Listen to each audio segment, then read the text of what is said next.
You know what? You have to turn it on. Oh, There's a switch here, and I was messing around. I was playing with it. Hi. My name is Armin Paul. I live a little bit north of Fredericton in a rural community called Durham Bridge. And I'm a member of one of the many concerned community groups and other organizations like the University of New Brunswick and the New Brunswick Conservation Council who have conspired to bring Calvin Tillman here to talk to us today. I'd like to thank you all for coming to join us in learning a little bit more about shale gas. One of the main implications that has been dealt with a lot in the media and by the groups is the effect on our water supply, on groundwater, well water, and that's a very serious problem. But there are other problems too. Calvin Tillman is from northern Texas, Benton County, just south of Oklahoma, and he became the mayor of a small town in northern Texas, a town called Dish, and realized before too long that shale gas was doing some nasty things to the health of the people. Calvin is here with us, and he's going to tell us all about that and more, I'm sure. So I'll give you former mayor of Texas, Calvin Tillman. Thank you.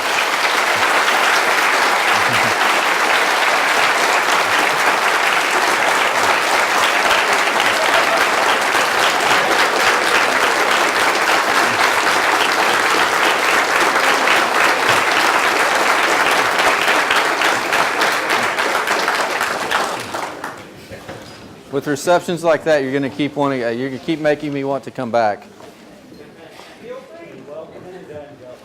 Can everybody hear me? Okay, is the mic working? Everybody hear me all the way to the back? Well, thanks very much for that warm welcome. This is really a joy to see this many people come out and take this much interest. One of the things that I don't do is I don't accept any money for my speaking.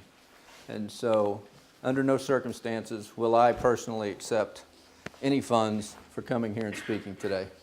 I want to thank Stephanie Stonelay. She has been working with me for several months to put this together, and she helped put together the support to fly me up here and that sort of stuff. But I absolutely will not accept any funding for being here today personally. So just want to make sure that we're clear on that. A little bit about myself. Some of you probably have seen Gasland, and you've seen a short glimpse of me in there. You may have read about me in different articles or heard me on the radio. But a little bit about where I came from, how I grew up. I didn't grow up in Dish, Texas. I grew up in a small town in Oklahoma. And that town was in the middle of an oil field. And so when I was a child, my father was a mechanic, and he worked on the pump jacks. Has anybody ever seen them? For extra money, he would work on the weekends on these pump jacks. So from the time I was a child, I literally grew up working on a pump jack. So why does that matter? Well, everywhere I go, there's one thing that the industry continues to say, and that is you just have to get used to this. The only reason that you have any sort of reluctance to embrace this is just because you're not used to it. I don't think you could get more used to it than I am or that I was. There was activity already started when I moved to Dish. Where I grew up, you had wells sporadically spaced, so I didn't think I had too much to worry about. If there's one a half a mile away, you don't have to worry because there's not going to be one within another mile or so. Unfortunately, this is much denser on the exploration. There's a lot more wells, a lot of wells close together. When I tell people that I was the mayor of Dish, Texas, they may recognize that, but you don't actually know where Dish, Texas is. And so I always get the question, where exactly is Dish? And so I went and I took, this is off Google Maps, this is a satellite image of Dish. Where the A is at, That's right about where my home in Dish was at. Now, I no longer live in Dish. I've moved about 25 miles from Dish. I'll talk about that in just a little bit. Down here, that's a compression and processing facility for natural gas. I'll have a little bit closer picture of that, and I'll talk a little bit more about that in just a moment. All of these little white spots are well pad sites. If you, and I encourage you to do this, double check anything I tell you today. Go do research. Make sure that I'm telling you the truth. Scroll up north when you go to Google and you Google map Dish and you look at that satellite image. North of this frame, it's a lot denser than what it is even in this frame. So has anybody been told there's only a few wells going to be drilled?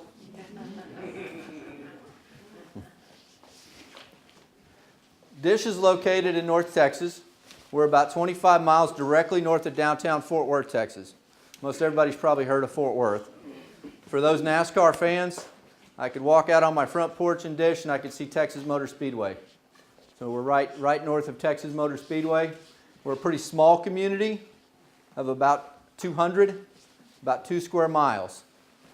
We have what we call extraterritorial jurisdiction in Dish, and that's a half mile outside of our borders. Within a half mile, that population increases to about 500. Dish was originally incorporated as Clark back in 2000. And Dish Network had a promotion where they challenged the city to change their name in exchange for 10 years of free Dish Network. And we won that, so we changed our name to Dish in 2005. And everybody in the town gets free Dish Network. The media coverage to that was actually comparable to when Apple released the iPod. So that was a pretty big deal for Dish as well. They did a few commercials and done some stuff to help promote that. And along with our small size, we have a pretty small budget of only about $70,000 a year. Dish is located in the middle of the Barnett Shale.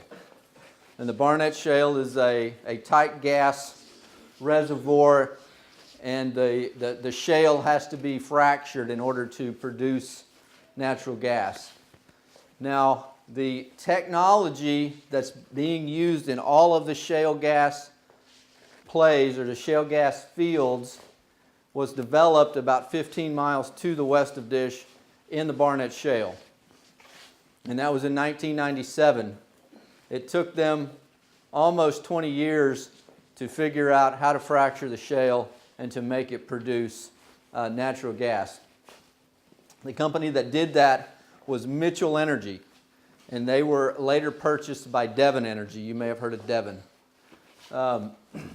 So the first well that was ever fractured was fractured in 1949 in Velma, Oklahoma. However, the technology that they're currently using is not that old, and it's different. So when they tell you that we've been doing this for 60 years, that's only a half truth. They've been fracturing formations for 60 years. They've only been fracturing the shale for about 15. And so that aerial view of Dish, that's what's happened in 15 years. Now, in about 2000, they managed to go from just drilling vertical to actually turning the bit and going horizontal. And that's when the shale plays became shale booms.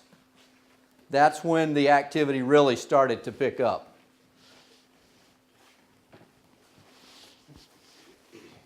This is numbers from last year. There were just under 15,000 wells drilled in the Barnett Shale about a year ago, with another 3,000 permitted. In the state of Texas, we have 2 organizations who oversee the oil and gas industry. For air permitting, we have the Texas Commission on Environmental Quality, And for pretty much everything else, we have the Railroad Commission of Texas. And that's where the numbers have been gotten through for this. A lot of people don't know that the Railroad Commission of Texas regulates the oil and gas industry. Matter of fact, I'm not sure the Railroad Commission knows they regulate the oil and gas industry. According to industry sources, their investment sites and things like that, they believe that there could be 100,000 wells drilled in the Barnett Shale. So if you can imagine the density of the well spacings that it would take to do that. 100,000 wells will be drilled in the Barnett Shale at some point. That may not be next year, that may not be 5 years from now, but at some point, as they continue to develop that field, there will be upwards of 100,000 wells in the Barnett Shale. The Barnett Shale is the most productive gas field in the world. It has been for the last few years. I think in the near future it will be overtaken by the Marcellus Shale in Pennsylvania, Ohio, New York, that area. Here's a picture of the shale plays and the other fields in North America. So we're somewhere up in this area, and down here is where the Barnett Shale is. So it seems like daily they're finding a new field. And the size of the Barnett Shale was speculated to be much smaller back when, 15 years ago. And so as the technology has increased and the ability to see how bigger it is through the seismic testing, etc., they found it to be bigger. And so I would anticipate this little sliver right here to grow as they do more research. So when this happens, you just have a Christmas tree in your field, right? Just a little piece of pipe sticking up, kind of looks like a fire hydrant. That's all it takes, right? Unfortunately, that's not all it takes. A pipe sticking up in the ground is not profitable to the gas company. They have to be able to get that to market. So you have to have an infrastructure of pipelines. You have to have small lines that take the gas to big lines. Now, natural gas doesn't come out of the ground as the cleanest burning hydrocarbon. It has to go through a process to remove all the impurities of it before it can become the cleanest burning hydrocarbon. That's done at places like this, gas processing and treatment. So a little overview of the process. You drill the well, you frack the well, you get up gas and you get up liquid that comes out of the well. There's a separator. It's a small cylinder tank. There's a few varieties. Some of them stand up this way. Some of them are horizontal. That separates the vapor and the liquid. The liquid goes into a tank on the well site. Those are condensate tanks. There's a variety of terms that are used to describe that tank. And the vapor goes into a pipeline. On the pad site itself will be a tank battery that will be emptied maybe daily, depending on the production of the well. Right after the well is fracked and it's put online, you have what you call flowback. And so you pump in 5 million gallons of liquid, you get 1 million gallons back in a short period of time after the well starts producing. And so that's called flowback. Now during the flowback phase, they may have to come and empty those tanks every few hours. As the well goes on in production, after the first year, the well drops off significantly. It averages about a 50% drop off in production after the first year. So as the well produces less, they may only have to come and drain the tanks every other day, something like that. Then that is piped into a gathering line, and it will go into a transmission line, and it will end up at a gas processing treatment plant where they use things like glycol dehydration to remove all the impurities that are left in the gas, get all that out. The theory behind the glycol, I'm not a chemical engineer, but the glycol is heated up to a point above boiling. As it captures the moisture, when the gas goes through it, it turns into steam and it goes out into the atmosphere. And then before it enters the interstate system, it has to have odorization added to it. Methane itself doesn't have an odor. Then it's put into a compression station and it's pushed into the system. It can go to power plants, it can go to your city, and then eventually it ends up at your kitchen stove. In Pennsylvania, they have a huge underground gas storage facility so that in peak times they can meet the demands on the east coast of America. New York, Baltimore, Boston, Washington, D.C., that area on the eastern coast. In Houston, we have a LNG facility, which is where they can take that vapor, turn it into a liquefied form, put it on a barge, and put it out into the world markets. They're trying to build 2 more of those on the east coast of America, and I believe that they're building one on the east coast of Canada as well.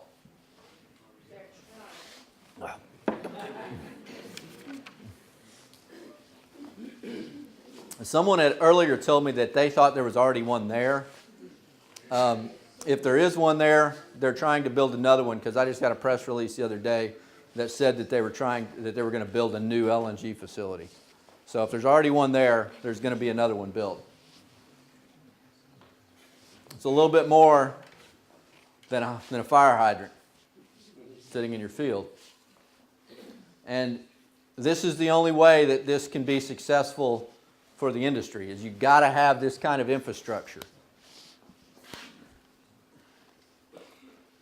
So in Dish, we're located just outside of the urban sprawl. Dish is the community that people move to when they want to move out of the city. They want to move to the country. So we have a lot of developments that have 1 to 2 acres. So people move out, build a house on an acre or 2. That's kind of the demographics that we were building in Dish. Unfortunately, that left us a lot of open spaces. And when you have a lot of open spaces, you tend to be the path of least resistance for pipelines. And so we have right now 11 high-pressure natural gas pipelines that go through our community, crisscrossed in some manner or the other. And these are 36-inch to 41-inch. We also have numerous gathering lines, the smaller lines. But the easements and stuff that are carried with the larger lines are much larger. Now, in the state of Texas, companies that install these pipelines are given the power of eminent domain. And so you're an unwilling participant to the partnership. So you can either sell them the easement, or you can fight them and they'll go through and they'll condemn your property and install their pipeline anyway. These pipelines carry an easement from 50 to 100 feet. You can never put anything on those easements. You can't plant a tree. You can't put a building. There has been some detailed legislation trying to get passed to allow people to put a driveway over the pipeline easements. And I believe that did pass this last session, but that took several years to be able to even to put a gravel drive across one of the pipeline easements. And so to support all of those pipelines, we had to have compression to keep those lines pressurized. And so just outside of our corporate limits on our southern border of our community, it became a hub for compression stations and also gas processing. So this is a list of the things that we have in Dish. So I'm not sure if everybody was capturing everything that I was saying on the previous slide, but everything that you see through that entire process happens in Dish or just outside of our corporate limits. So literally the gas could come out of the ground in Dish and leave Dish ready for your kitchen stove. It goes through the entire process. We have metering stations. That's where people get paid for their royalties, or companies get paid when they're buying and selling the gas. This is a product, a commodity. So in Texas, we are allowed to permit the well sites. And so when we began to use that, the companies went just outside of our corporate limits and started drilling there, and were able to get under the town from just outside of our corporate limits.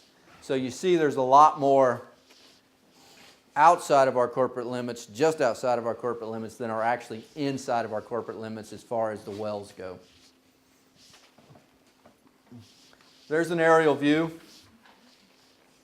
This is the compression station that I was talking about earlier. That's Dish kind of in the background back here. Prior to me becoming mayor, there was some sort of deal cut with the previous mayor and a mayor of a neighboring town. Me and the new mayor of that town tried to get things worked out, and it was so confusing that we couldn't figure it out. But more or less, our boundary on the southern edge is shaped like a horseshoe. And so this area right here is not in the corporate limits of Dish. The first compression station and treating facility was that one right there. As you can see, that's literally a couple of feet outside of our corporate limits. So what does that mean? That means they didn't have to comply with any of our ordinances. Now, unfortunately in Texas, pipeline companies, once you're a registered midstream pipeline company, you get the power of eminent domain that I talked about. But then you get exempted from most of municipal regulations. There's a few things that we can do, but you can't stop it, and you cannot enforce any safety or health aspect of that operation. You can help contain noise. If you look here, these are all kind of out in the open. They have sound walls around them now, but they're more or less out in the open. The sound walls dampen the noise going this way. It makes it louder going this way. As you start moving into the town, you see that they're enclosed. They're completely enclosed in soundproof buildings. So that helps with noise. You can see that they're painted kind of a neutral color. This one, when it originally went in, was painted bright blue. And so you could see that thing for miles around. So they painted it, changed the color. That's pretty much the extent of what we could do as far as enforcing our municipal regulations. So there's the compressor site. There's 12 compressors. There's 5 companies. There's one company that owns these, one company owns these, one company owns these, one company owns these, and one company owns this one. And then there's a few more companies involved in here, and that's the metering station, and that's also where they odorize the gas. And then you can see pad sites and stuff. There's a pad site there. There's one up in there. There's several pad sites as well. So in Texas, we have what we call permit by rule. Now, under permit by rule, if I want to install a facility like the one installed in Dish, and I don't meet a certain emissions threshold, and I mean air emissions, then it's a purely administrative process. I fill out an application, I send it in along with my payment. A clerk will enter that data and give you the permit. There's never any other involvement in that. It's just capturing the data. So individually, each of these companies qualified for permit by rule.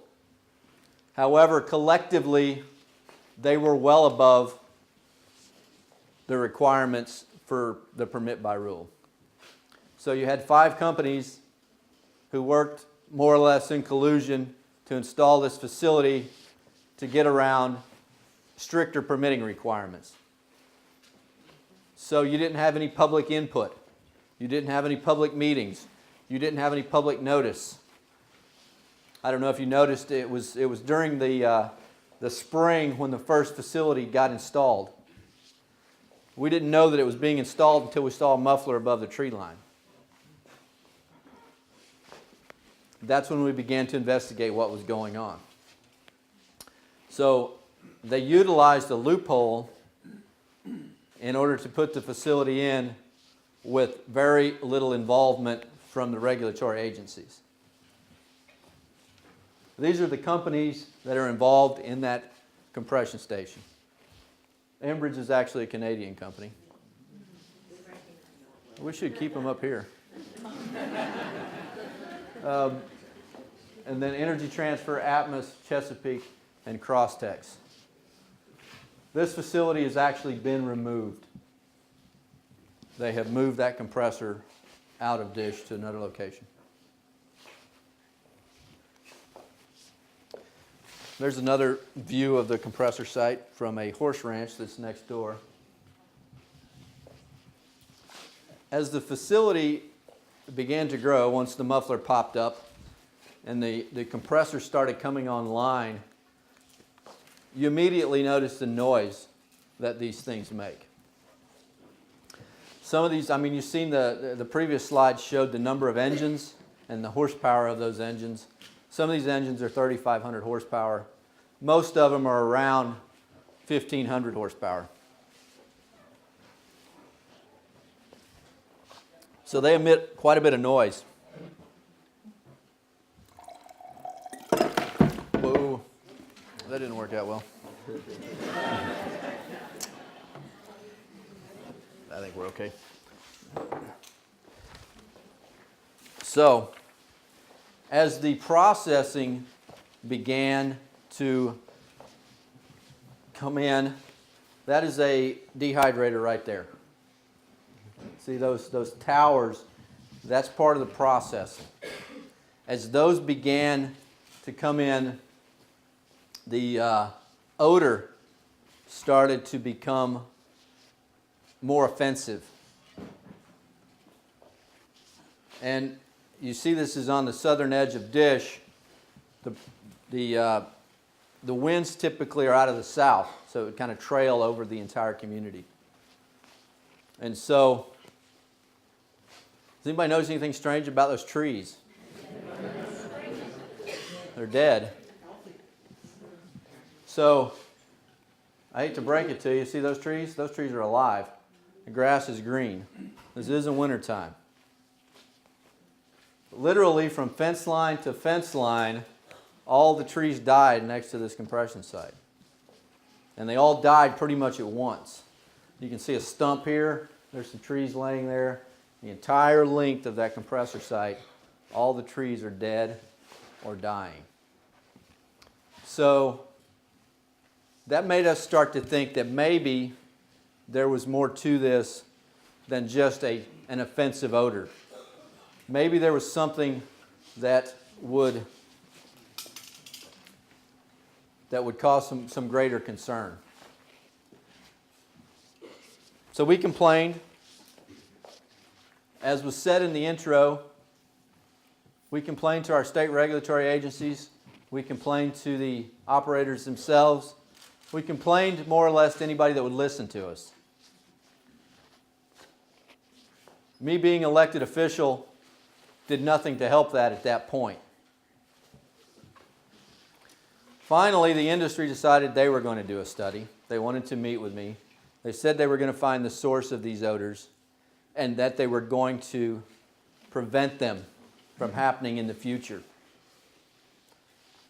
So they did a methane study. They tested for only methane. Methane, which is odorless in its pure state. And this is what they come up with. No leaks were found that would be detectable to the human nose.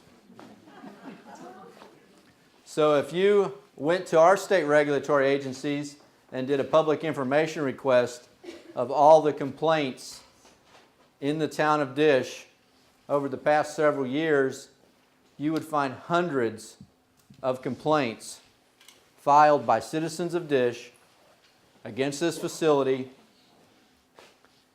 It must have been a figment of our imagination, because they said they couldn't find anything. So we thought maybe we should do a little bit more investigating on this. Maybe we should do a little trusting and a lot more verifying. So we did our own study. Our study was a little more comprehensive. We tested for things other than methane. We tested for things that could cause odor. So we spent 15% of that tiny little budget to do that. We came up with a little different conclusion. This is what our study said. Laboratory results confirm the presence of multiple recognized and suspected human carcinogens. Does everybody know what a carcinogen is? We found neurotoxins too. Some of these at pretty high levels. 16 of them were above the EPA established effect screening level. That's the level in which there could be a negative health effect. Unfortunately, that level, I'm sorry, I made a mess. No problem, Bill. Carry on. Hopefully there wasn't anything below there that can be shorted out or anything. I think we're all right. Okay.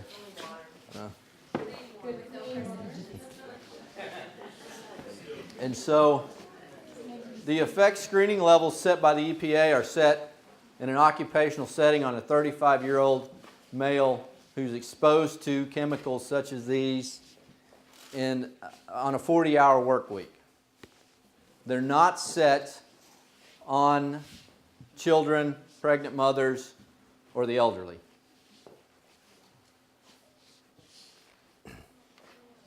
So we don't know what the safe level would be for children, pregnant mothers, and the elderly. Or someone who may be compromised, someone who may have a compromised immune system, that sort of stuff.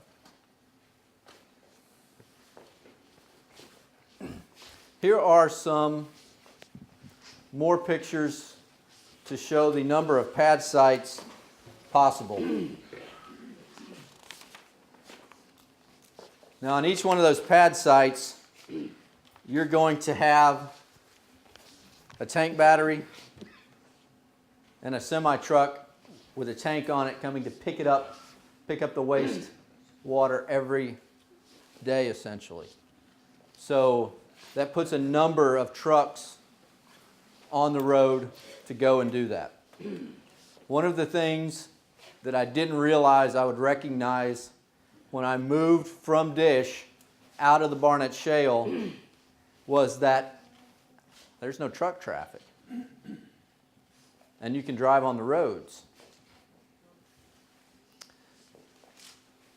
So you're going to have these trucks, probably thousands of them, that are going to be driving on your roads. The road you see there, that's Interstate 35. That road's designed for truck traffic. You have roads here that are designed for truck traffic. Your interstate system, in theory anyway. So your county roads or your side roads, they're not designed for an 80,000-pound truck to drive on them every single day. And the 80,000-pound truck is going to be very light in comparison to some of the equipment that is used, especially in the pipeline cutting phase. This equipment is huge. Our county road that went through Dish, we had a pipeline go through, and it actually left trenches in the asphalt, in the pavement, and it cracked, and it had these 2 trenches where the wheels of the truck were going. Fortunately, our county came in and helped us repair that. The price of roads are very expensive, and those of you who are in municipal government or who have been involved in municipal government know that that's probably, especially for the smaller towns, your biggest expense. Where's that money come from to fix those? Someone at the top of the food chain signed the mineral lease. Someone in your government signed the mineral lease. Someone up here. How much of that money is going to make it down here to fix those roads? Those are questions that should be being asked, because otherwise you're going to be left with roads that are impassable, and it's going to be on your back to fix them.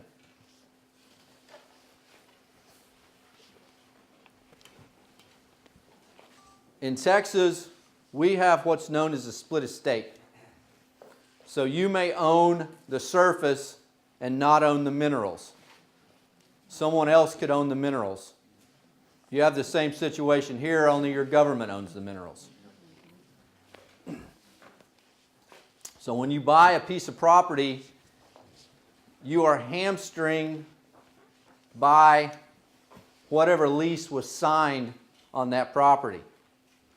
The mineral property in Texas is the dominant property right. So that means that if you own the surface, you have to give access to get to the minerals.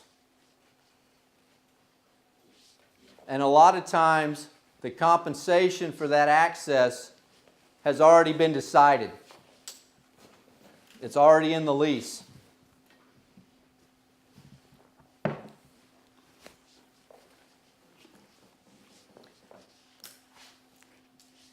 You've seen the density of the wells. By now, you should probably have a pretty good idea that there's not just going to be a few wells. There's going to be tens of thousands of wells. Those wells are going to start getting closer and closer to homes. Initially, they may be out in the more rural areas, away from the populated areas. In the city of Fort Worth, there is 2,000 natural gas wells inside of the corporate limits of the city of Fort Worth. Companies such as Chesapeake will go into the more economically depressed areas, and they will buy a city block, and they will install a massive pad site. They'll tear down the houses and make that a pad site. From that pad site, they can go out in all different directions.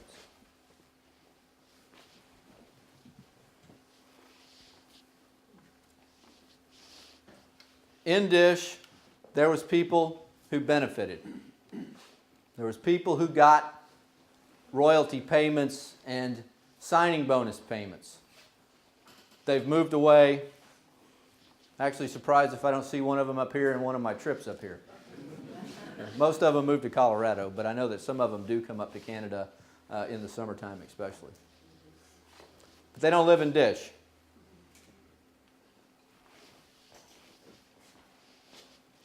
A little bit about hydraulic fracturing. The amount of chemicals that are used in the process have been debated. The industry says there's 12. Theo Coburn has 900.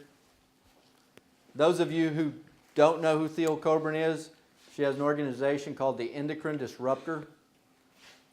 I would encourage you to go to her site. She has went through the material safety data sheets for all of the 900 chemicals that she has listed, and it will show you the health effects of those. Of the chemicals listed, about 90% have some negative health effect. Unfortunately, they do not have to disclose what they're using in the fracturing process. Now, they've started to do more disclosing. There is websites that have information out there that you can go to and you can see some of those chemicals. In Texas, there was just a piece of legislation to where if you were a property owner, you could actually request what was used at that particular site unless it was proprietary information. Some of it is protected under the proprietary information clause.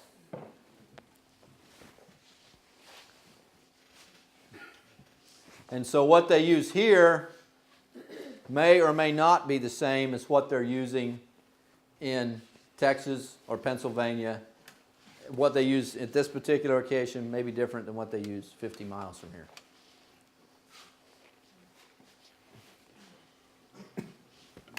I said they were getting closer to homes in Texas. The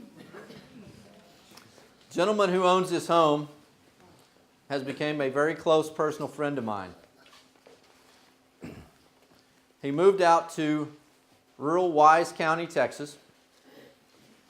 He's not from Dish. He moved out, he bought 10 acres,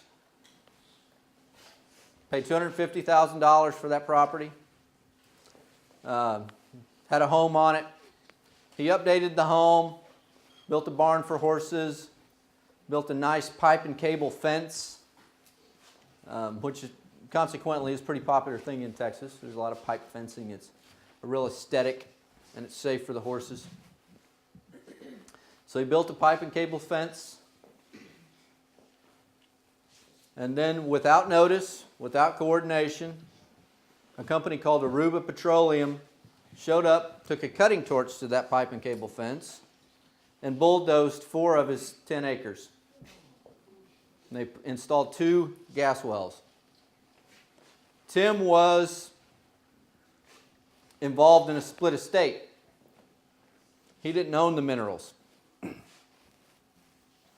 By law, they should have notified him and worked out when they were going to come on his property and what they were going to do in that process that probably wouldn't have involved cutting down his pipe and cable fence. They waited for him and his wife to go to work, and they did it while they were gone. You can find lots of information on Tim. We have a very popular program called 60 Minutes in America, and Tim was on 60 Minutes. Tim typically accompanies me on some of these tours, and we have a project that we're working together that I'll talk about in a minute. So when Tim reached out for somebody, he found our regulatory agencies much like I did, and so he came to me, and we began to talk. I'm going to show you an aerial photo next. This is out Tim's kitchen window.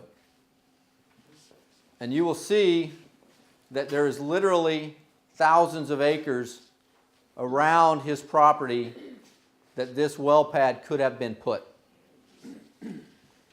And they chose to put it a couple hundred feet from his back door. Now, the mineral owner that owns Tim's minerals still lives by Tim, and he owns 900 acres of minerals in that area. he excluded 50 acres around his home where there could be no drilling, no pipelines, no activity. 50 acres for him, 200 feet for Tim. So you say, well, Tim should have known that. He should have done more research.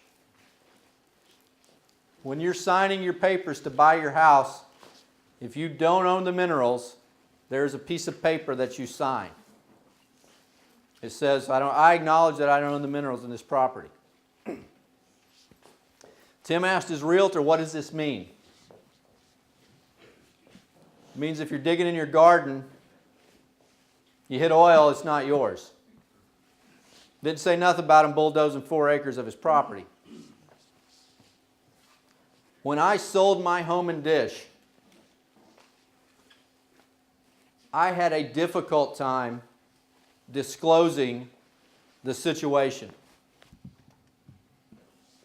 At the end of the day, I hand wrote in the contract that the buyer would watch the documentary Gasland provided by the seller. And they had to sign acknowledging that they did that. So they make it very difficult. If you don't want to tell what's going on, they make it pretty easy to do that.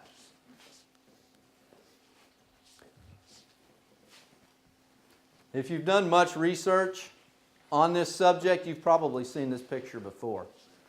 This picture has become the picture that people use in a lot of publications. Tim said he would have moved his bird feeder and stuff if he would have known that.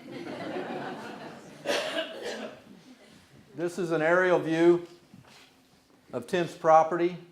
There's the tank battery. Currently, there is now a lift compressor, a small compressor engine of about 500 horsepower that adds pressure to the well to make it produce more. They call it a lift compressor. It's not uncommon to have that on pad sites after they stop producing as much as they do the first year. There's the wellheads. There's the pits. That infrastructure I was telling you about, there's the pipeline. They can get that out to market. There's Tim's home. There's the barn that he built. And you can see, literally, there's a lot of open land around here where this could be put. There's a county road. And so in that county road, they could get easy access. So one of the reasons that they did this in his backyard was because they had easy access to the county roads. They wouldn't have to build a road. So Tim purchased his home for $250,000. At one point, it was valuated at $340,000. Right now, it's on the tax rolls for $78,000. There will be those who say that I'm coming here to dramatize this particular thing. Those of you who say that, I want you to go to the Wise County Appraisal District and just Google Wise County Appraisal District, and you can actually search Tim Ruggiero, and you can see what his property has been valuated at for the last 10 years. So you can see exactly what I'm telling you. It's public information. Anybody on the internet can get to it. What I can't see in that picture is where all of that stuff is from his kitchen window. The tower is down. The tower's up for a few weeks per well. And then that comes down. Then you have the wellhead, the tanks, and whatever equipment they put on the pad site that's permanently there. The rig is not permanent. So Tim had a private appraisal done that showed it was worth $78,000. That is the only reason that the appraisal district didn't take it to zero. Now, I'm not sure if anybody's ever went to dispute your taxes, but that is not an easy process, and that group doesn't typically give you much back on your appraisal, because that's less tax revenue that they get. They voted 5-0, the appraisal board did, to bring that down to $78,000. Here's a little bit closer picture. Same thing again. There's the wellheads, there's the tanks, the waste pits. You can see there's a little bit of snow that has been melted. We don't get a lot of snow in Texas. We've gotten more the last couple of years, certainly nothing like what you guys get up here. But we have gotten more. We've had a couple of rough winters. The waste pits is where all of the drilling waste goes to as the drilling process is going on. Now there is closed loop systems where they can put this into a container and not have a pit. It's called a closed loop system. This operator chose not to do that. For the most part, a lot of them are still using pits in Texas and everywhere else I go. And so you have a pit full of this liquid sludge and you have a foot of snow all at once, and then that pit overflowed and it went across more of Tim's property. You can see some of the work there where they're trying to backhoe the pit up or kind of bulldoze the contamination up.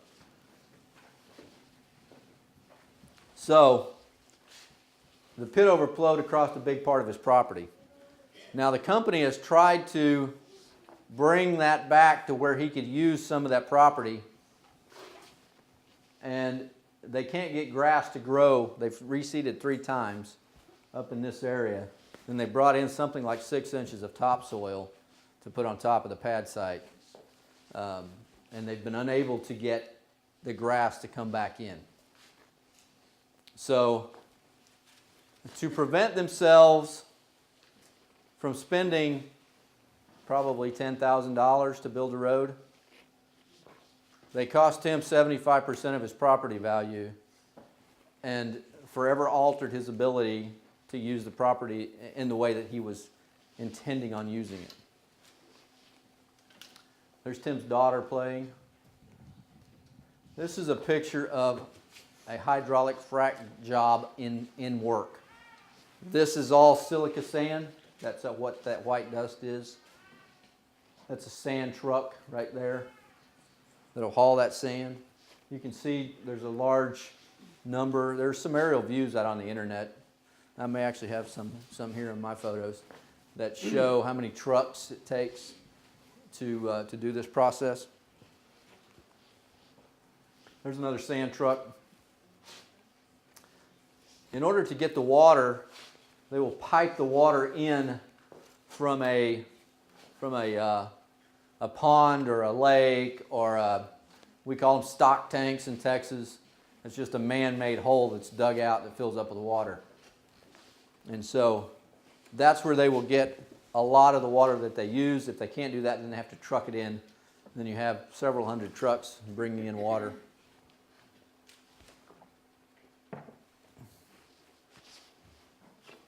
This is the organization that me and Tim started together with another small group. And we've managed to get some improvements in Dish, and we've done that because we've had quality environmental testing. And so as we started thinking about it, we decided to do this. And we've been doing testing. And so what kind of benefit would that have for you? Hopefully, in 6 months or a year from now, we will have data available, some sort of interactive data, to where you can go in and you can see what was measured in the air at a general location, or what was measured in the water at a general location, so that maybe that can help people that are in your position make informed decisions. Was that house on a water line that came from some other place, or did it have a private well? Had a private well. And there has never been one documented case, right? Tim actually did do water testing before they started drilling, and did testing about 6 months later, and there were chemicals in his water after that happened that weren't in it before. He does not drink his water in his house. There is a picture of Tim using a FLIR camera. And this is something that we have available to use. It's a FLIR camera, forward-looking infrared. It allows you to see volatile organics, and it's called a gas finder. There is FLIR technology that is infrared, that shows heat. And this does that. What it does above that is it allows you to see VOCs. Now everybody's seen a bucket of gasoline or something like that where things are vaporizing off of that. That's volatilizing. Those are volatile organics. And so that's what this allows you to see. So if you're looking at a condensate tank such as this, and you're looking at it through the naked eye, you're unable to see the vapors that are escaping. So you might smell something, but you can't see it.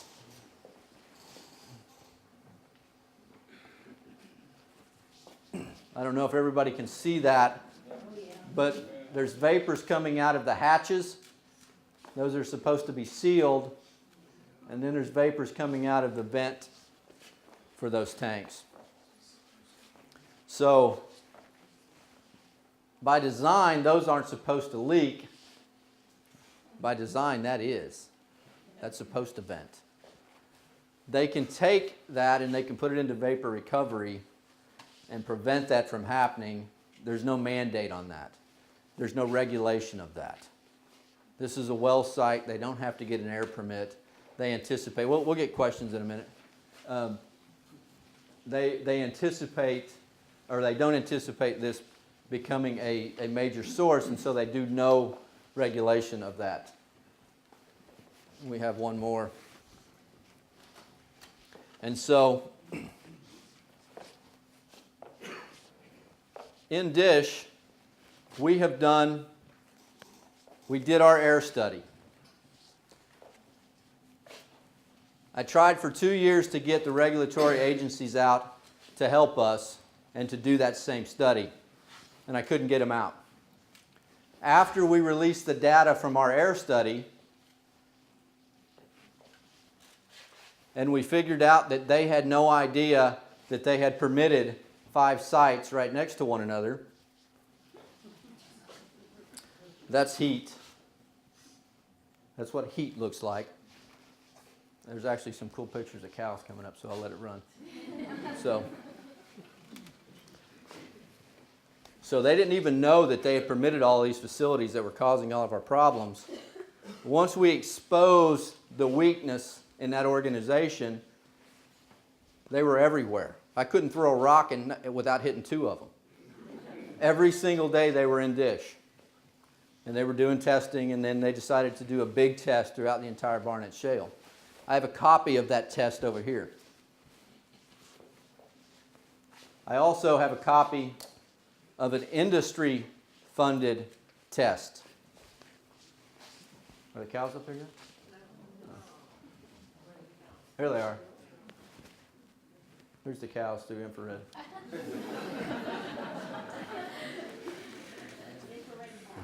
So the industry funded a study in Fort Worth and Arlington. I've got a copy of that.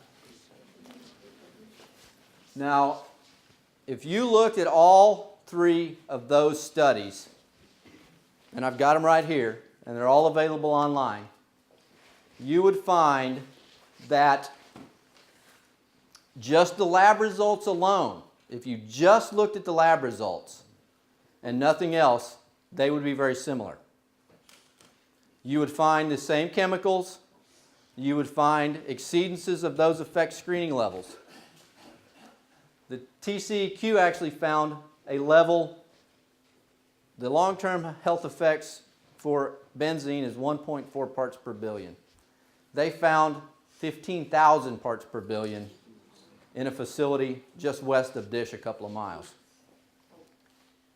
The industry itself, their study, showed one of the highest levels of formaldehyde ever detected in the United States. The combustion process for natural gas produces formaldehyde, and each of these compressors are fueled by natural gas. They're not fueled by diesel, they're fueled by natural gas. At least the big ones are. Some of the lift compressors on the sites are fueled by diesel. They have the capabilities to fuel by electricity, but for the most part, they're fueled by natural gas. So you had the highest level of formaldehyde, one of the highest levels ever detected in the United States. Formaldehyde, coincidentally, is also a carcinogen. And so you have all three of these studies. If you took away all the verbiage and all the opinions and everything out of it, the lab results would be similar. The conclusions, on the other hand, are a bit different. We said we got carcinogens in our air and we don't think you should have that. TCEQ said we found some problems, but we need to keep testing. The industry said, we told you everything's good.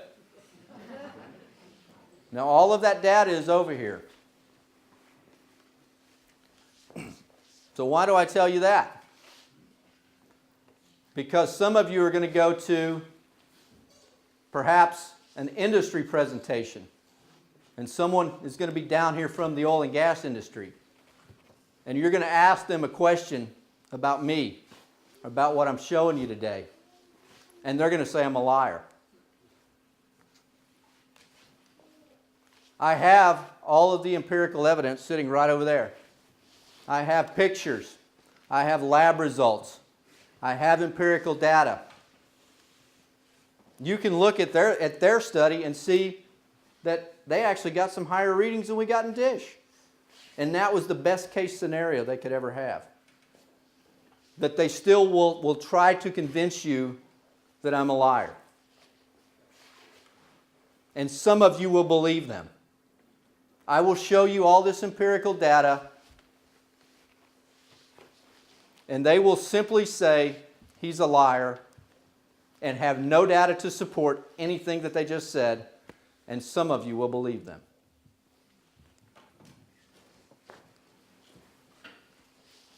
So, did everybody like the cows? I thought the cows were pretty cool. So here's some more equipment that we have to do testing. And again, hopefully we can start getting that data on board on our website. A little bit more about shale tests. Here's some of my contact information. I don't have an infrastructure, so if you call, I will answer the phone, or I will be the one that calls you back. I will be the one that responds to your emails. And as Stephanie can tell you, if you contact me, I will respond. May take a few days, especially if I'm not doing something like this. But I will respond. So if you have further questions, if you need clarification, I encourage you to write down my information. I actually brought a stack of business cards, and most of them are gone now. I have only a very few remaining. So I would encourage you to write that down if you would like to contact me. There are some websites that you could go to get more information. The Oil and Gas Accountability Project. It's an American organization that is working towards tighter regulations, and they've been successful in getting tighter regulations in some areas. They have a tremendous amount of data on their website and links that take you to other places where you can go and do the research. I didn't come here today to tell you to do this or to tell you not to do this. That's a decision that you have to make. I would encourage you to do as much research as you can in order to make that decision. Town of DISH, that has all of the DISH air study information on it. We also have a permanent air monitor that tests the air 24 hours a day, 7 days a week.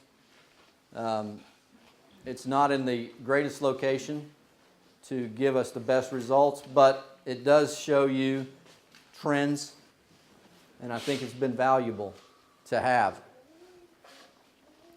Baddish.blogspot, that's a blog I started a few years ago. You can go back and read the things that has happened to us, and it'll take you almost through the entire process. If you want to know more about me, you can go to my website, calvintillman.com. That's still in work. There is my extensive bio that's on that website. I'm also on Facebook. If you want to contact me through Facebook. And as I said, shaletest.org, we're trying to collect data, and we're going to try and figure out the best method to put that up on that website so that you can go there and you can see what's going on in other parts of the country where this activity is going on. A couple of other things, and then perhaps we could do some question and answer. One thing that I've been asked a lot about on the trip is jobs. How much job creation comes with this?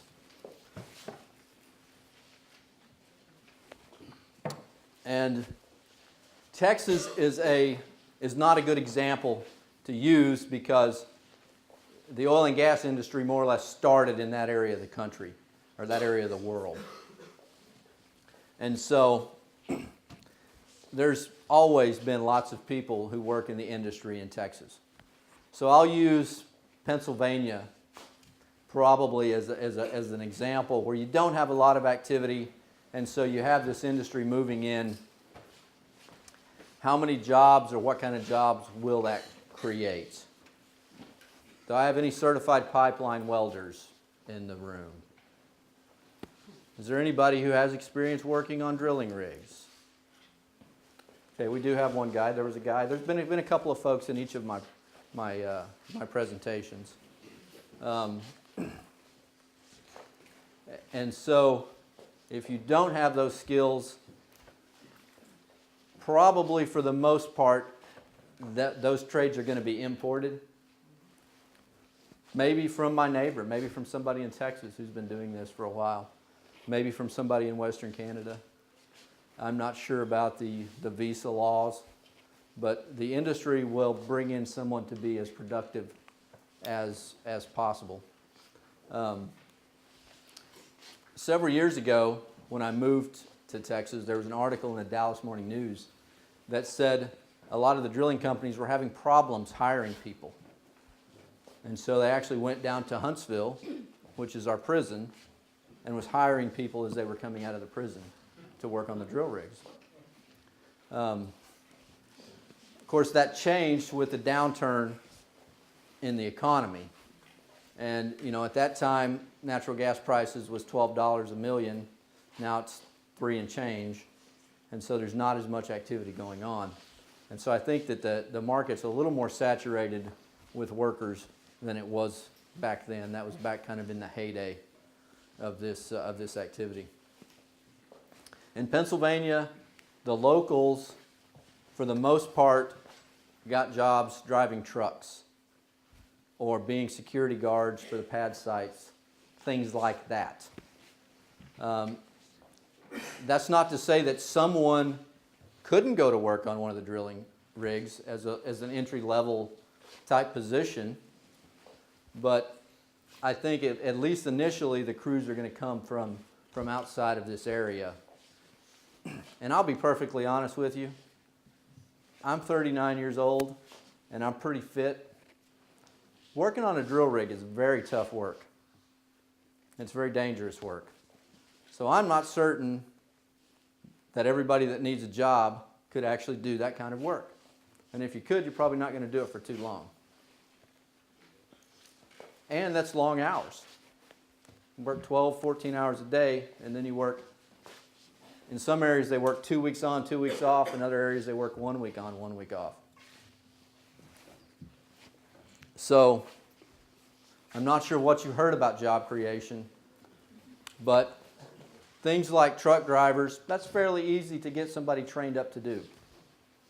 They can put in something here at the college or one of the local technical schools and have a truck driving class. Mr. Tillman's got a busy schedule, and I know that everybody here would like to thank him for including us in. Thank you. Thank you.